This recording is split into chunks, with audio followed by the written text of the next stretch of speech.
the Mercedes CLE300 Coupé. Firstly, let's talk about looks, because obviously, just like the Cabriolet, this thing is astonishing. Oh my word.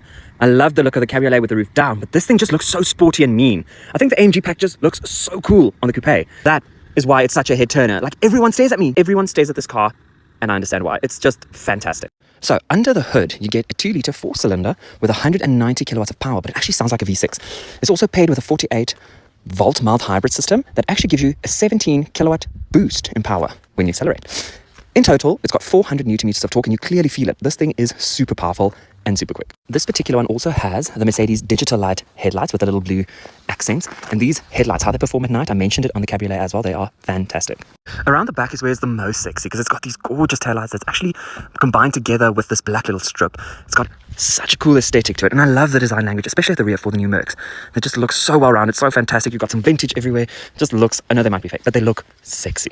I think the whole combination of their lines, their shape, their whole aesthetic, and then just a little touch of chrome everywhere just makes this car fantastic. But the biggest and best difference on the two cars between the Cabriolet and the Coupé are these seats. So this one doesn't have that air scarf thing that heats your neck nicely, but it's got the massaging front seats, and they're gorgeous in this light cream beige white interior. Oh, and I love a white interior. It just makes the car so much nicer. Then you still get this beautiful and fantastically big infotainment screen.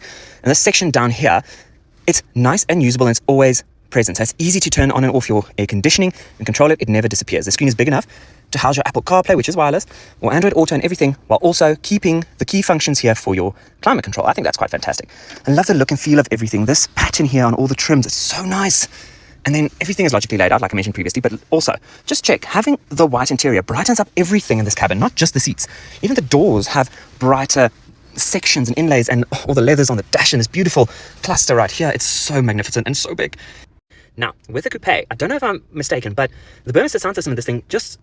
The other one in the Cabriolet was fantastic. It was the best of the year, but this feels a bit better. I don't know if it's because of the acoustics of the solid roof, but it's immaculate. I really, really think it's the best sound system of the year, especially in the Coupé.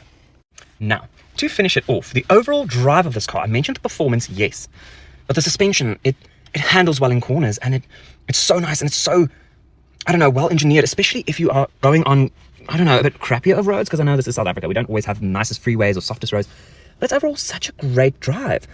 And I think it's also the smells of the leather, how everything feels. Your overall interaction with the product from start to finish is phenomenal. And from start, for like test driving a car, all the way till ownership and through ownership, they have a way of making you feel like top priority in a way that I don't think many other car brands do.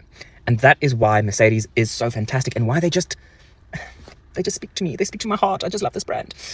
I want to own one.